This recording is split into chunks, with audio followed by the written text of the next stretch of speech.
El servicio de OCE en la zona metropolitana mejoró notoriamente en los últimos 10 días a raíz de las lluvias que han ido ocurriendo a lo largo de este mes. El agua que distribuye la empresa en esta región ya no es salobre, como lo fue durante varias semanas.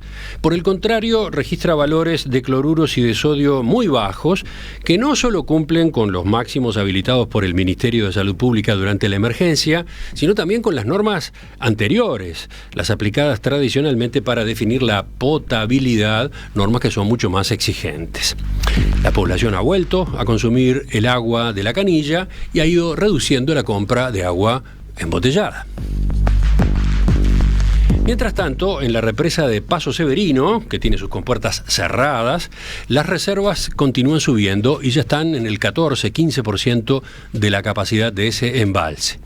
OCE no necesita recurrir a esa fuente de agua dulce y en cambio utiliza la del río Santa Lucía Grande y algo del Santa Lucía Aguas Abajo de Aguas Corrientes, que tiene mezcla de agua del Río de la Plata, pero con una salinidad muy inferior a la de los últimos meses, entre otras cosas, explican los técnicos, por la separación que generó el dique construido el mes pasado en Paso Velastiquí. De todos modos, pese a ese panorama más alentador, todavía no es posible asegurar que la crisis hídrica haya terminado.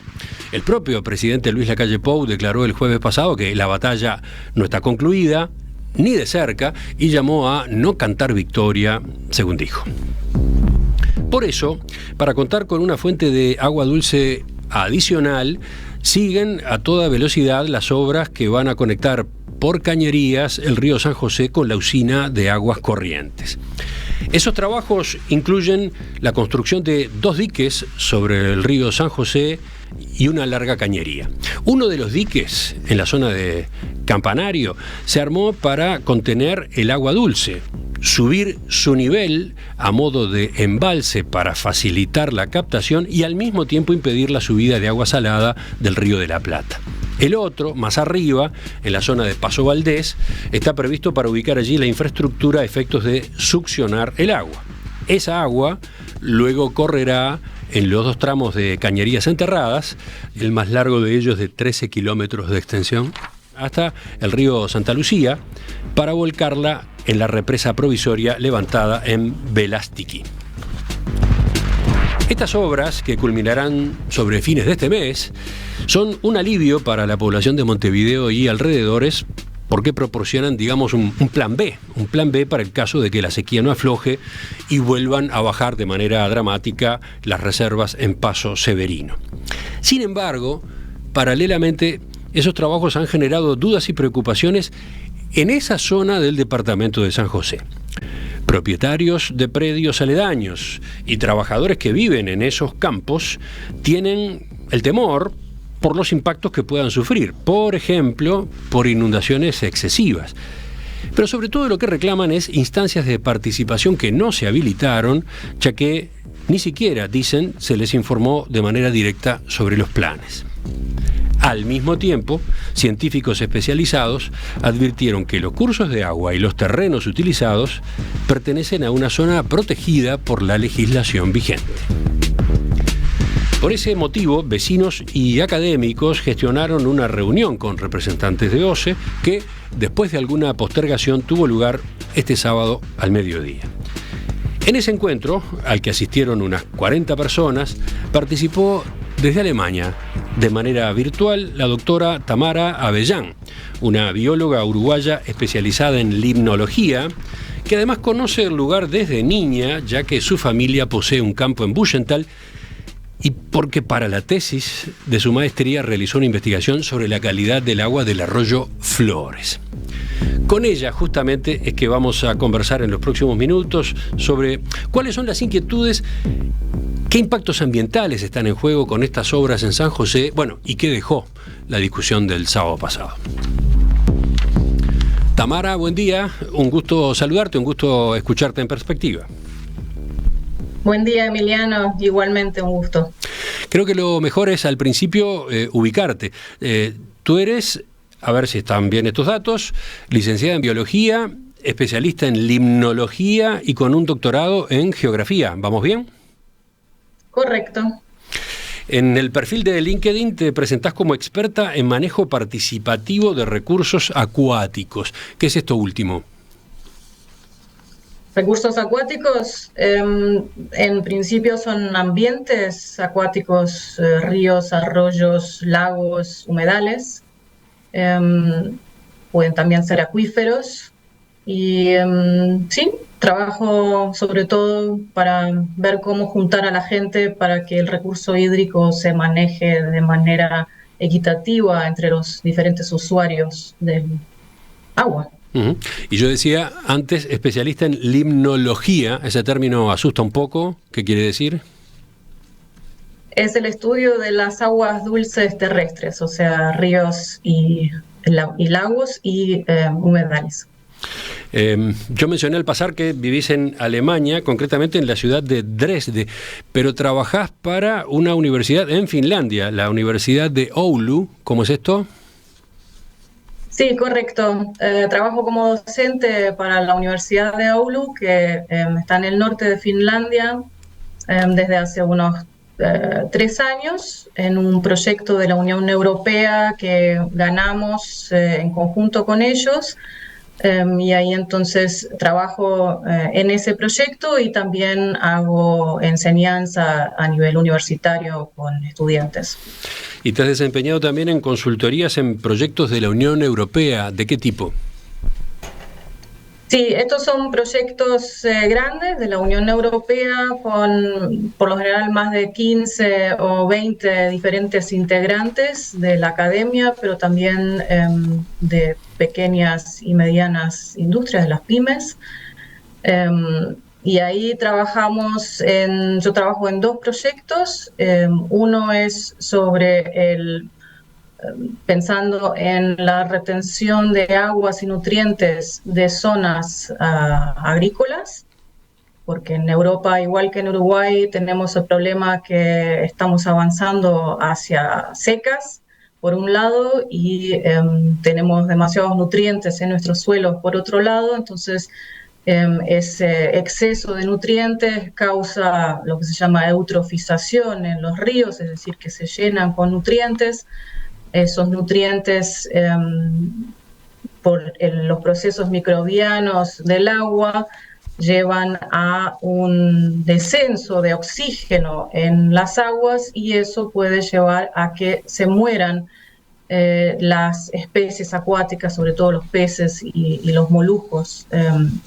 Entonces, eso se trata de evitar. Ese es un proyecto en el que estamos analizando y mirando diferentes tecnologías para la retención de estas aguas y de los nutrientes, y estamos haciendo un análisis de sostenibilidad de esas medidas. ¿Cuáles de estas medidas? Hemos implementado una docena de diferentes medidas, y cuáles de estas medidas son sostenibles en el sentido de que sean viables económicamente, ecológicamente y en lo social. Esas son las 3 dimensiones de sostenibilidad que manejamos. Ese es un proyecto, y en el otro proyecto estamos mirando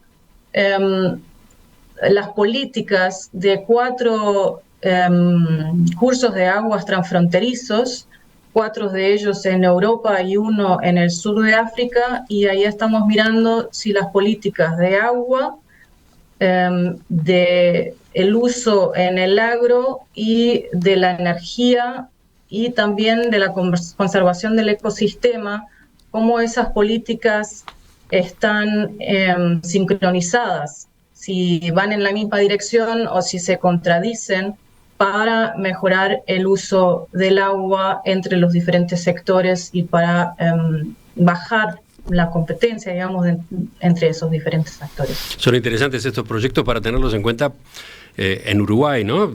A los efectos de análisis y decisiones que puede ser necesario tomar en estos temas que se han puesto tan delicados últimamente. Lo volveremos a ver seguramente más adelante. Pero para terminar, digamos, tu presentación, yo decía que tenés una vinculación personal directa con la zona donde se están realizando estos trabajos de UCE últimamente. ¿Cómo es esa historia en lo familiar y en lo académico? Sí.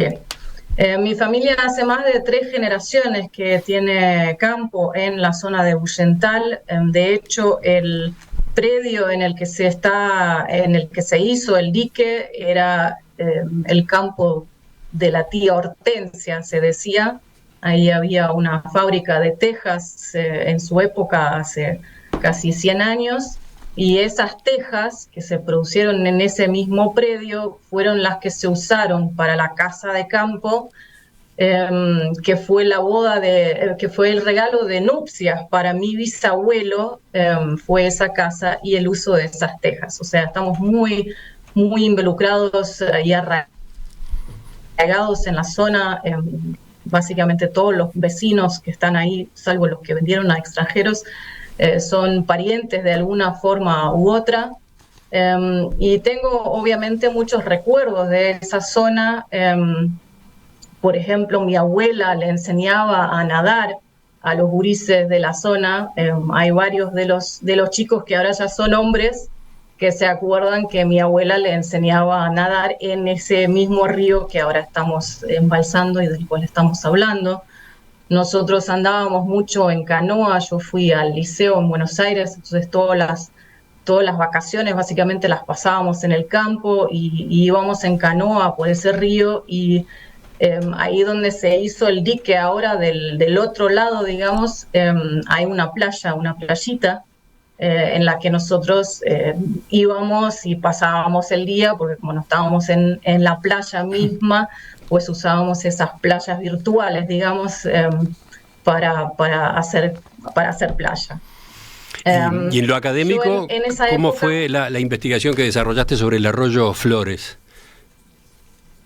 Sí, el arroyo Flores es un arroyo muy interesante porque desemboca en el San José, y yo hice mi tesis de maestría en ese arroyo hace unos 20 años. Y en ese momento el problema era que las lagunas de tratamiento de Libertad desaguaban en el arroyo Flores, y estaban en muy mal estado esas lagunas, es decir, que básicamente todo iba al arroyo. Entonces yo ahí hice con la Universidad de la República, con la sección de limnología, hicimos varios estudios. Hicimos un estudio de calidad de agua, oxígeno, nutrientes, etcétera, lo clásico, pero también miramos lo que se llama el macrozoobentos, que son bichitos que viven en el sedimento. Y ahí fue interesante porque ni siquiera había una clasificación de estos bichos en el Uruguay. Tuve que usar la clasificación de la Argentina. Y también miramos algo de la fauna acuática, miramos plantas acuáticas y hicimos ciertos estudios sobre eso. En ese momento, el arroyo en sí, en el tramo anterior, o sea, donde está Libertad, estaba en un bastante mal estado, pero en el correr del arroyo se fue autolimpiando, digamos, y la calidad de agua y también la salud ambiental del río o del arroyo estaba bastante bien cuando estábamos llegando hacia la desembocadura en el San José. ¿Qué derivaciones tuvo aquel estudio? ¿Cómo siguió la cosa después? Sí, yo luego, finales de los 2000, volví al Uruguay y trabajé con los tamberos de la zona. En ese momento había mucho tambo todavía en la zona, porque en los últimos 10, 15 años, en ese momento, la cantidad de vacas que estaban en ordeñe había básicamente explotado.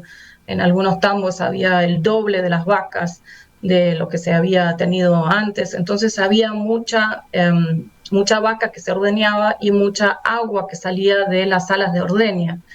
Entonces esa agua siempre iba sin filtración a las cañadas, y como ahora había más carga, la calidad de agua y la salud de estas cañadas se estaba empezando a degradar. Entonces hice un trabajo de concientización con los campesinos, con los vecinos de la zona. También hice un trabajo bastante importante de concientización con los niños de la escuela rural.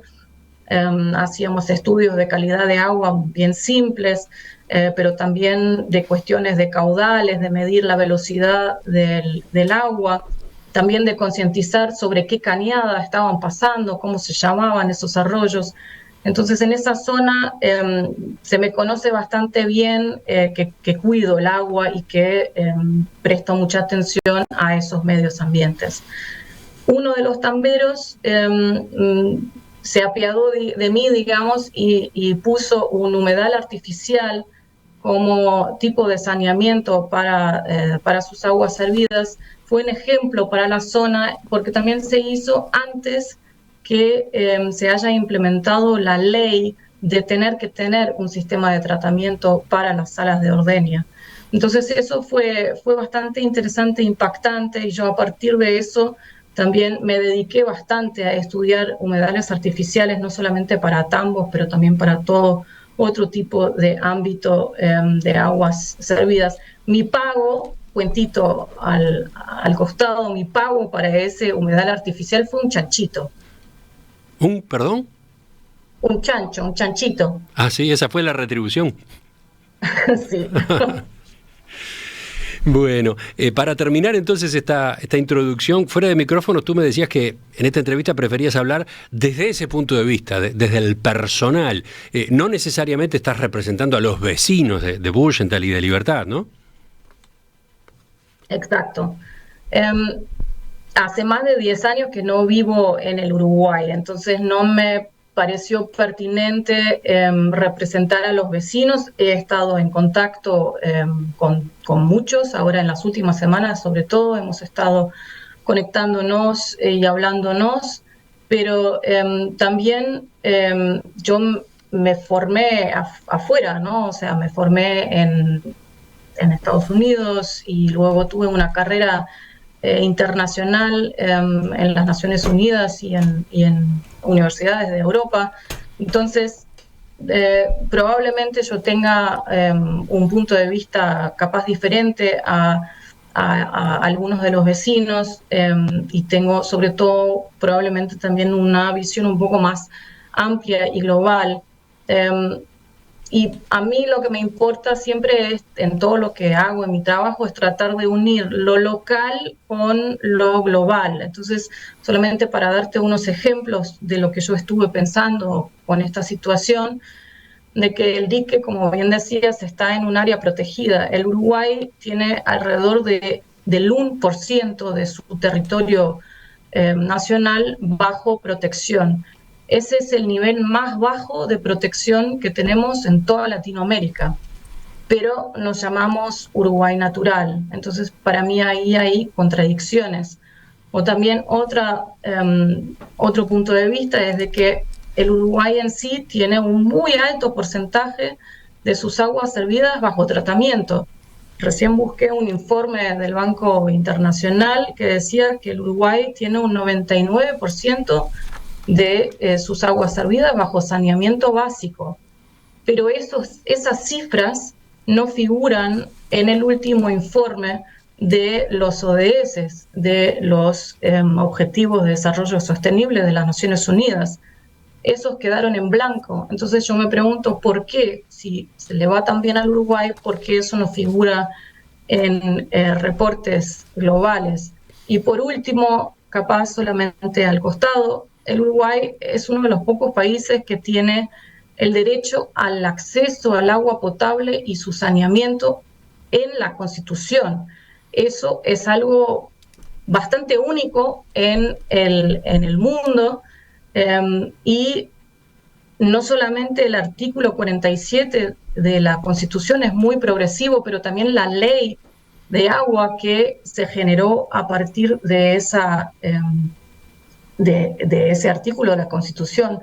Y hay un Plan Nacional de Agua que se puso en funcionamiento en el 2018, pero que actualmente no vemos más allá que el 2020 los planes de monitoreo. Entonces me pregunto qué es lo que pasó con ese Plan Nacional de Agua a partir del 2020. Y para terminar, capaz esa visión global, para mí el Uruguay está muy codiciado por sus recursos naturales. Lo hemos estado viendo, la soja, el eucalipto, ahora diferentes formas de abstracción de agua, hidrógeno verde.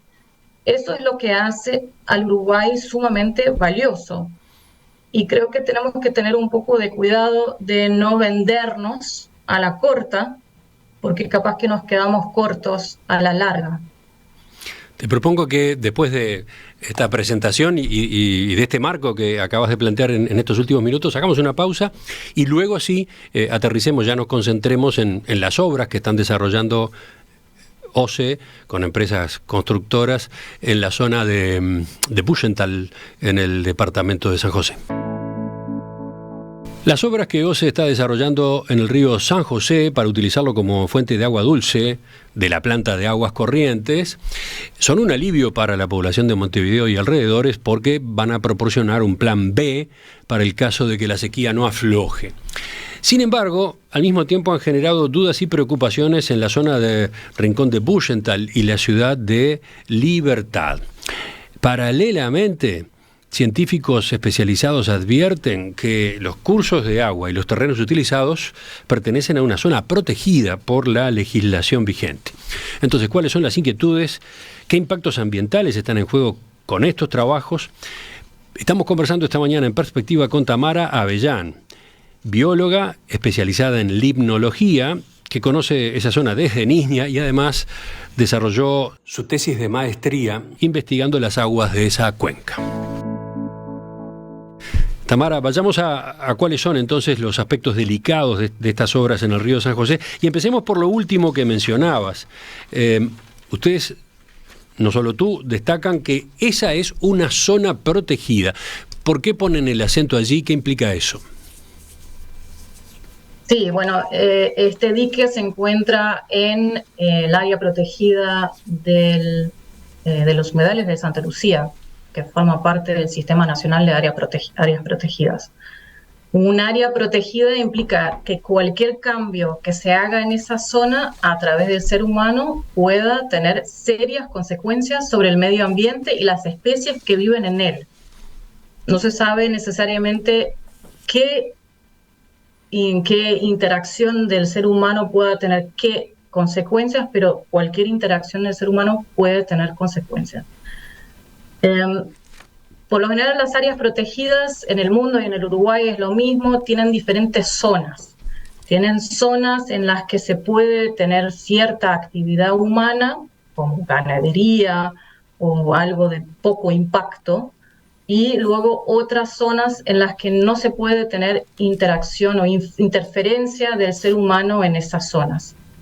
El dique se hizo en la zona A, en la que se debería de tener la menor interacción del humano con ese medio ambiente, o sea, la de mayor protección.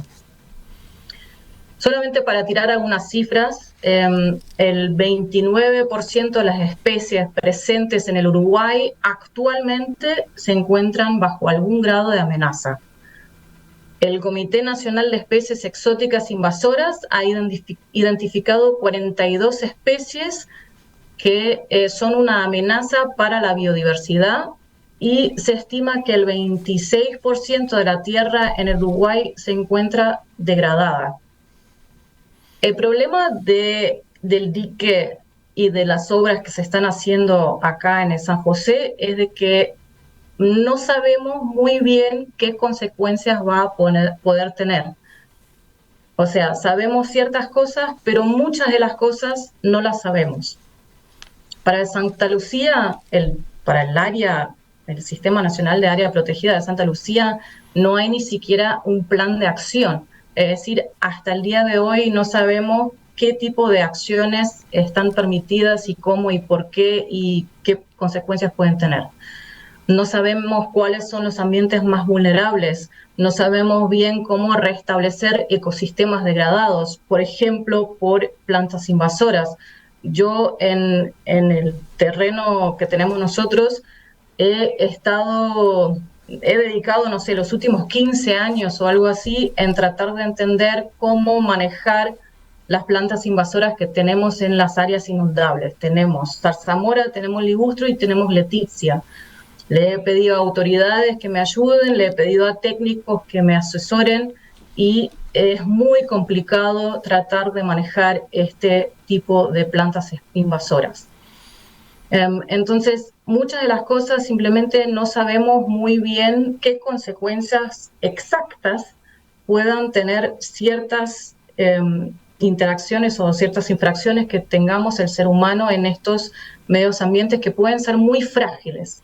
Pero yendo concretamente a la construcción del dique, ¿de qué riesgos estamos hablando en este sentido? Vengo ahora en un segundo. El problema realmente yo lo veo bastante grave porque no sabemos ni siquiera lo que estamos perdiendo, ¿sí? Entonces, vamos a ver que en algún momento capaz el carpincho que se veía hasta cierto momento no se ve más, o que las mojarritas ya no pican más en el agua, o que las tortugas que estaban siempre en los troncos secos ya no están más, ¿ah? Pero eso recién lo vamos a ver en algún tiempo, ¿sí? Para ir en concreto sobre lo que se está haciendo o lo que se está pensando hacer en este área de San José, hay 3 acciones diferentes que se están planteando. Uno es el dique o los diques que ya se hicieron, lo otro es la abstracción de agua que se va a hacer del río, y el tercero es que se hicieron perforaciones de pozos y que se piensa traer agua del acuífero Raigón al San José. Esto último, lo de la perforación de pozos, es lo más nuevo, lo que incluso fue menos informado a propósito de este plan de obras. ¿Cuándo se inició este tipo de trabajos?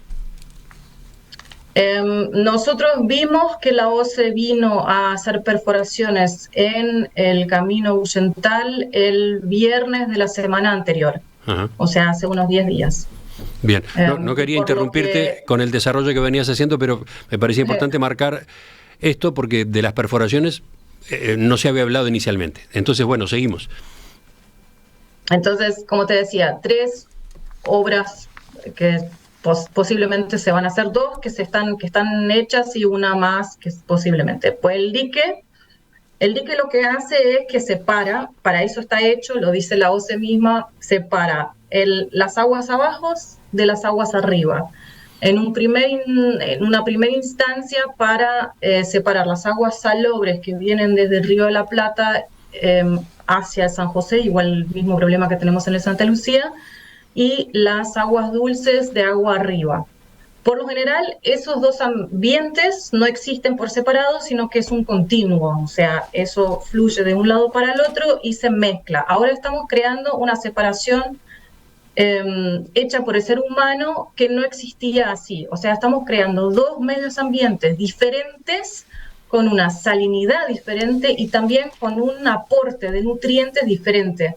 Sabemos del último informe de la calidad de agua de Santa Lucía, de San José del 2021, que el aporte de nutrientes de fósforo son bastante altos en la parte superior del San José. Es decir, que vamos a crear un embalse con agua dulce, pero con mucho fósforo en la parte superior y una parte más salobre en la parte inferior, donde no se mezclan los ambientes. Es decir, que la fauna, los peces que antes migraban para arriba y para abajo ya no pueden pasar, y además creamos estos 2 ambientes con una calidad de agua muy diferente y no sabemos lo que va a pasar ahí. Honestamente, no tenemos ni la más ínfima idea cuál puede llegar a ser el efecto sobre no solamente los peces, pero también los moluscos y los macrobentos que yo mencionaba antes, los bichitos chiquitos que viven en el sedimento, que son el alimento básico para toda la cadena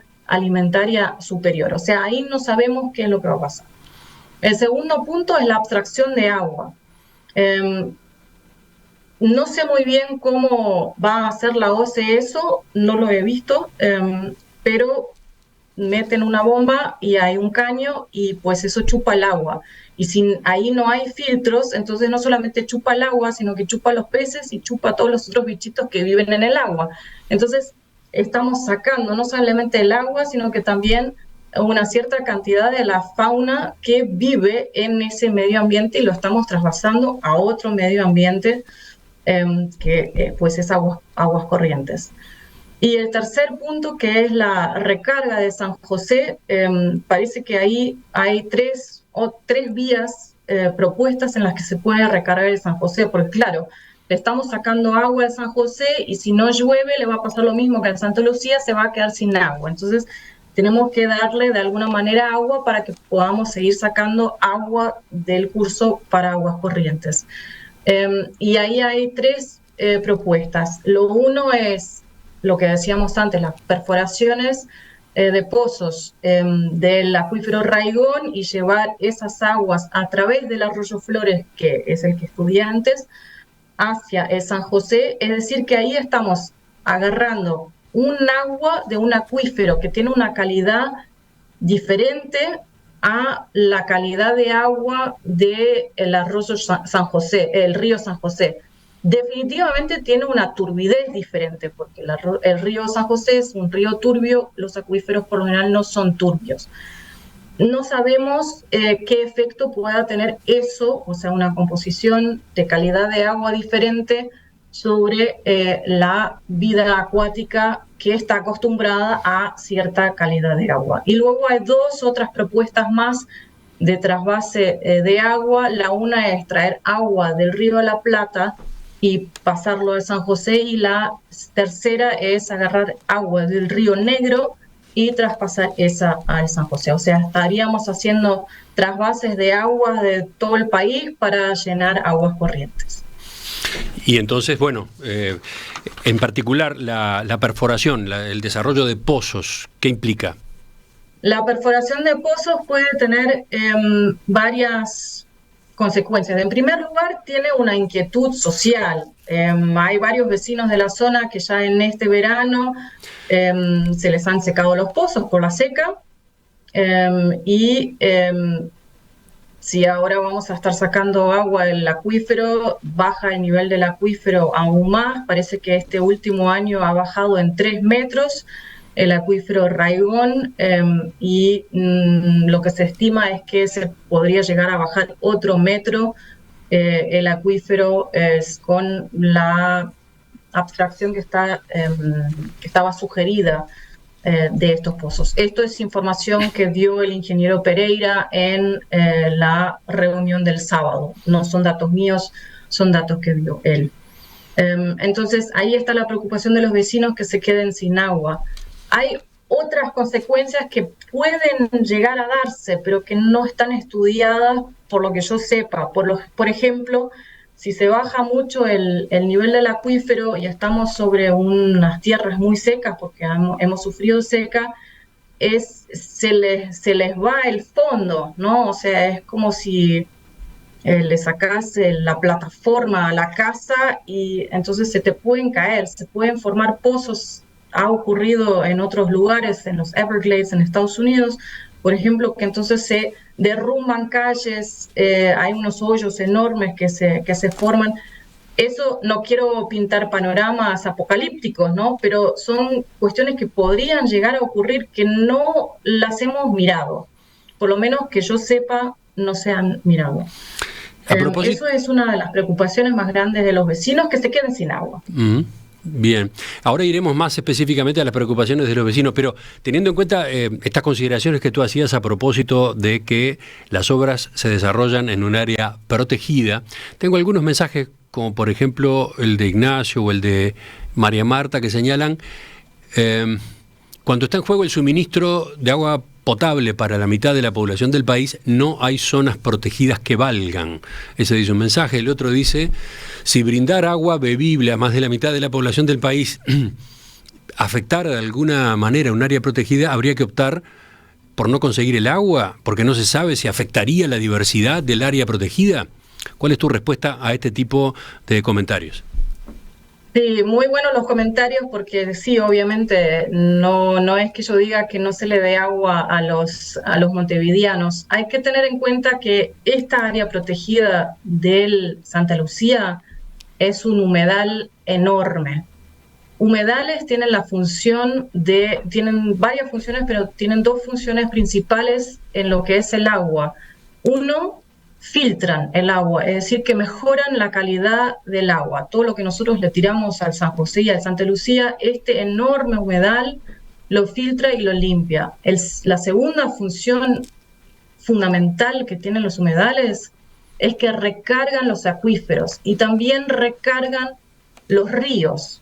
Es decir, que el agua que corre por el río, si tiene un buen humedal al costado, y ese es el caso que tenemos en el San José y en el Santa Lucía, esas aguas se desparraman por los humedales del Santa Lucía y del San José, y en épocas de seca lo van largando poquito a poquito.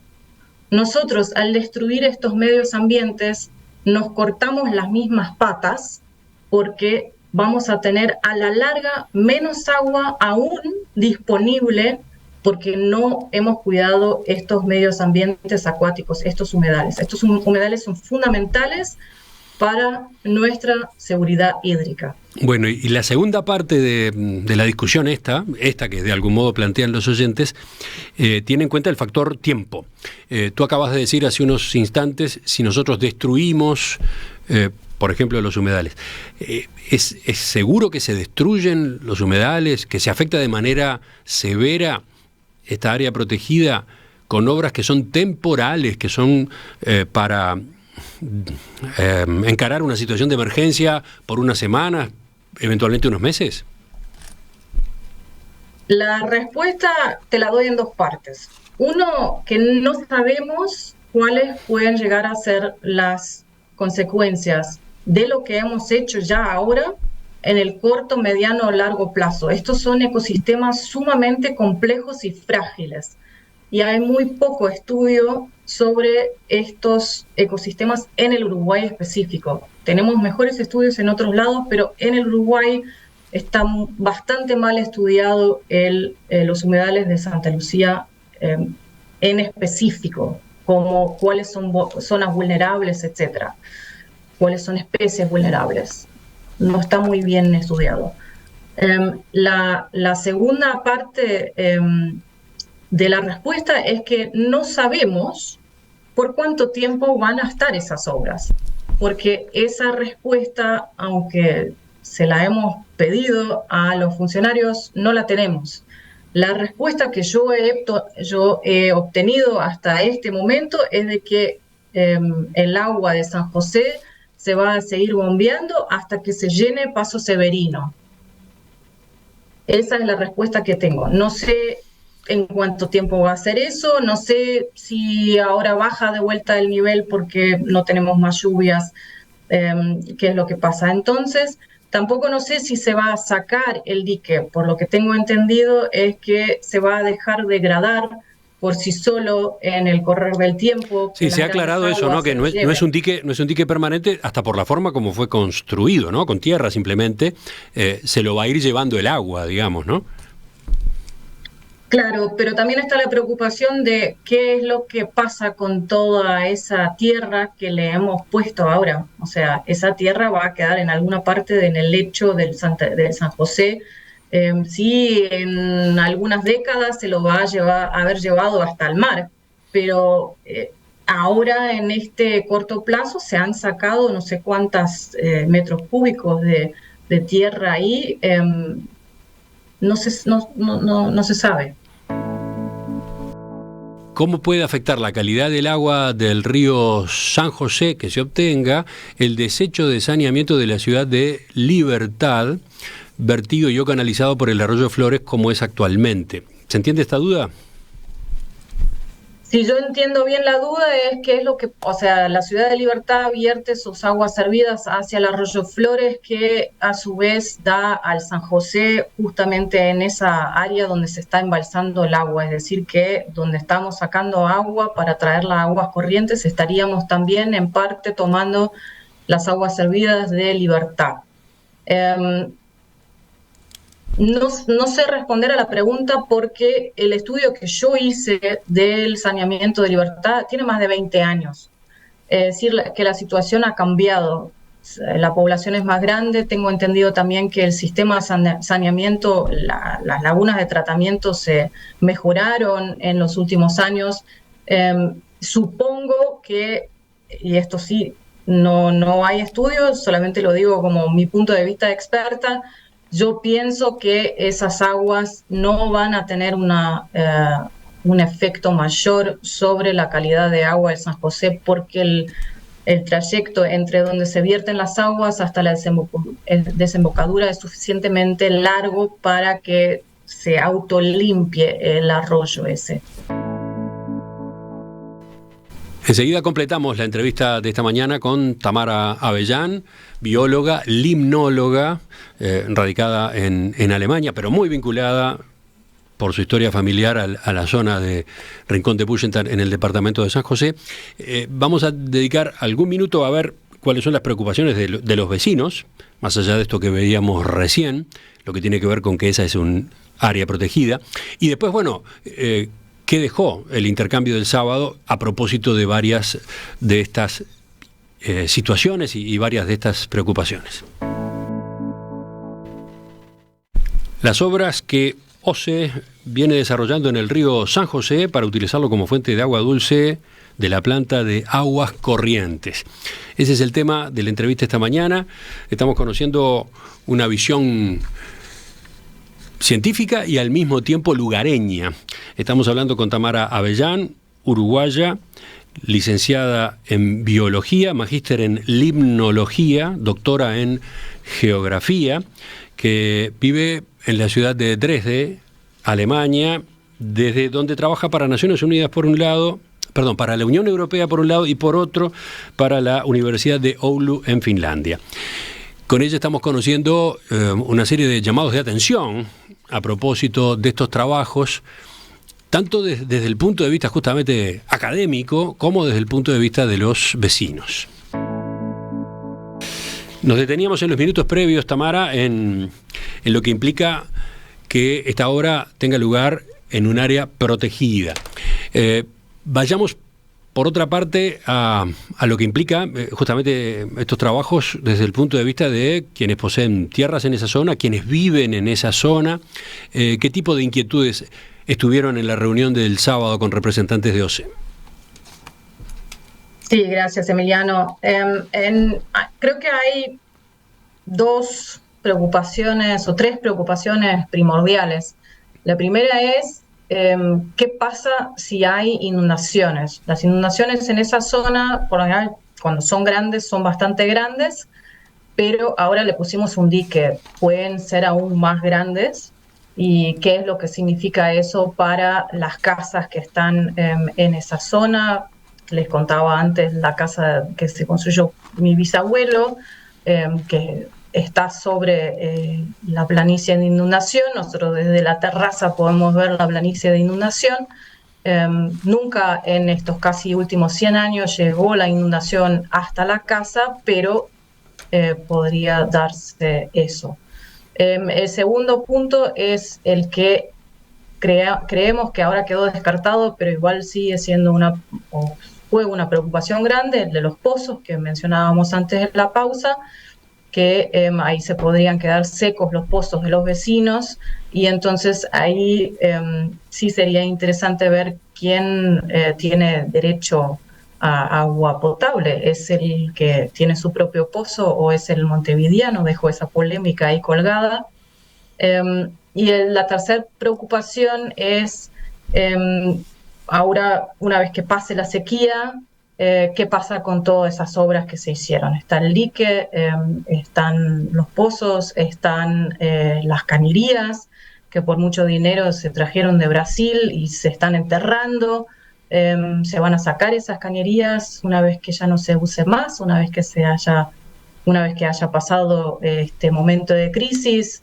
Se le ayuda al dique de poder irse más fácilmente con las aguas, o se espera nomás, tomando en cuenta lo que yo decía antes del medio ambiente. Eso son un poco las preocupaciones mayores. Y me preguntabas... ¿Qué respuestas tuvieron cuando las autoridades de OCE presente respondieron a este tipo de planteos el sábado? ¿Fueron contestaciones satisfactorias? De cierta manera sí y de cierta manera no, porque creo que sí dieron alguna información concreta sobre el caudal, por ejemplo, que se piensa sacar o se pensaba sacar de San José, que eran unos 50.000 metros cúbicos, o sea, casi una décima parte de lo que necesita la ciudad de Montevideo en este momento.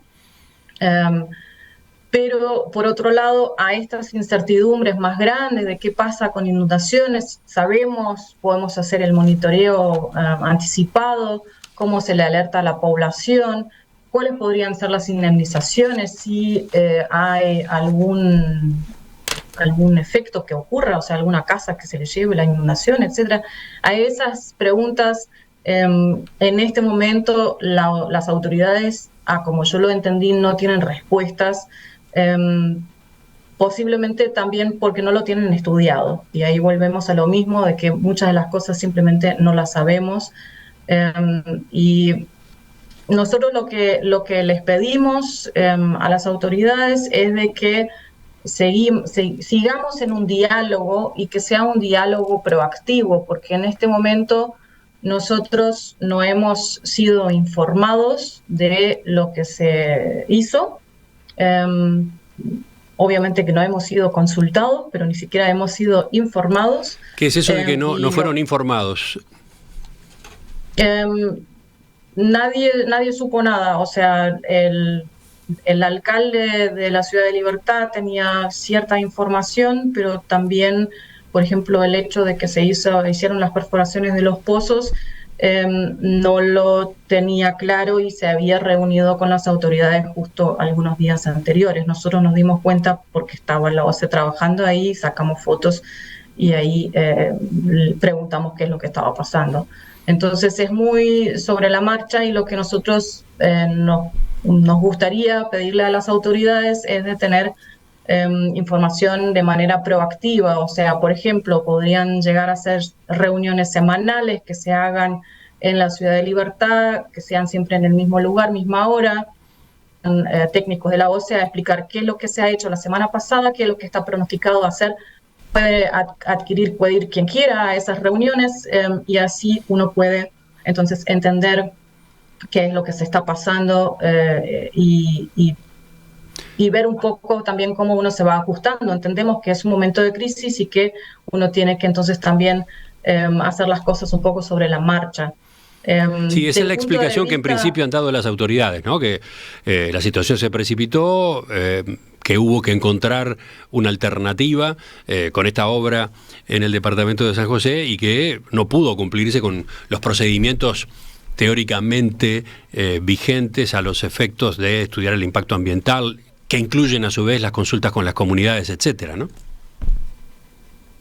Sí, es verdad, pero se puede hacer ahora. O sea, no es ninguna razón por la cual no se pueda hacer en este momento.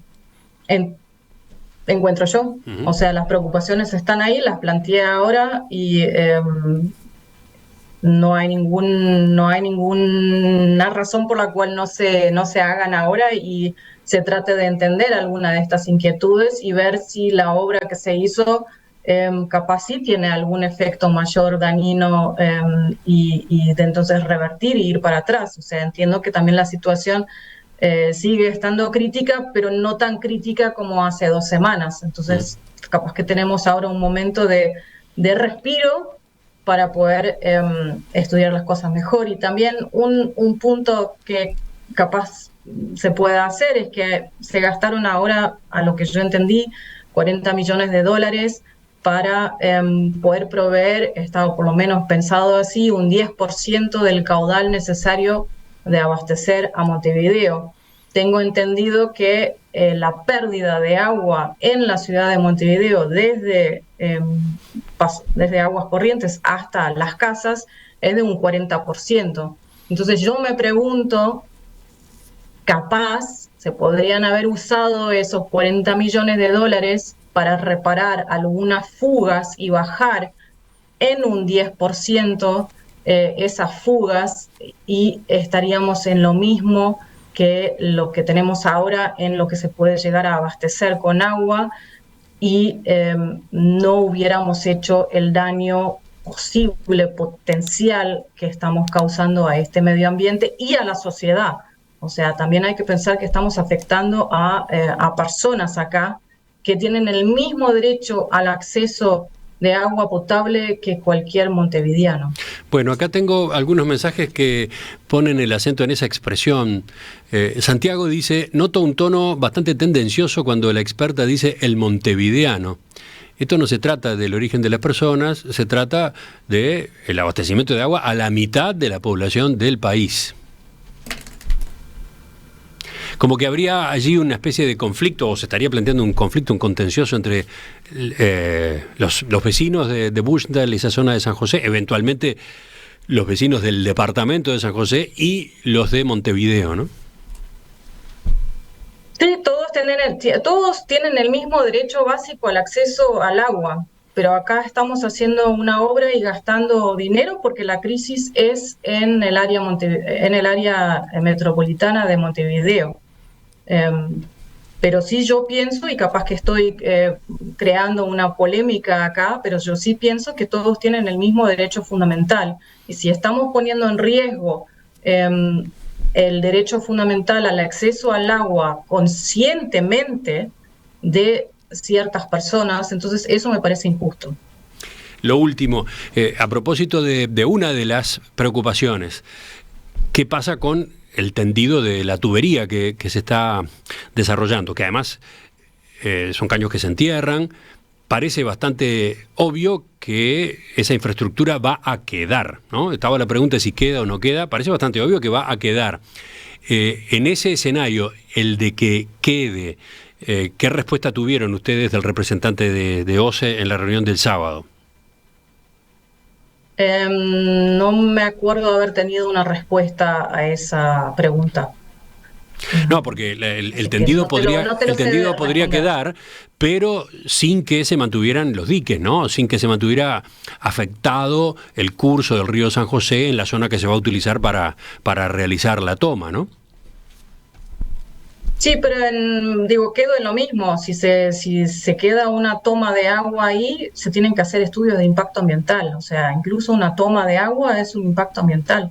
Bueno, no, se podría recurrir a esa toma en caso de que fuera necesario. Podría ocurrir que se tuviera toda esa infraestructura pronta y lista, pero se la empleara en aquellos momentos en que fuese necesario reforzar a la planta de aguas corrientes, no de manera permanente. Vuelvo a lo mismo, de que eso es una gestión de agua que se estaría haciendo una infracción en el río, y eso, a mi parecer, no se puede hacer sin participación ciudadana ni sin estudio de impacto ambiental. O sea, tampoco nos vamos y no sé, metemos un tubo en el río de la Plata así nomás sin pensar que lo que estamos haciendo. Eso me parece que sí se debería de estudiar más. Entiendo que esto ahora es una medida de urgencia por crisis hídrica extrema, pero si eso se queda a futuro, sí se tiene que estudiar más y ver qué impactos tiene y si es la solución más apta para asegurar el agua para la ciudad de Montevideo y el área metropolitana. Tamara Avellán, licenciada en Biología, magíster en Limnología, doctora en Geografía. Gracias por atender la llamada esta mañana, mediodía allá en Dresde, Alemania. Nos mantenemos en contacto, volvemos a conversar sobre estos temas en cualquier momento. Gracias, Emiliano.